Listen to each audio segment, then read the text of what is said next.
I think that buyers need to understand is that if you go into, you have your inspection and you have your list of things you want fixed or repaired or whatever.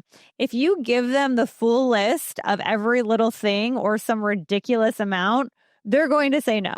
And then you just paid for an inspection and you just paid for an appraisal, which we'll get to, and you just paid for all these things. So you as the buyer are out of pocket for this. And you just sent the seller a $15,000 itemized report on all the things you want fixed. Well, they're going to say no, most likely. So you need to be strategic about what you ask for. So let's just use the shower situation as an example.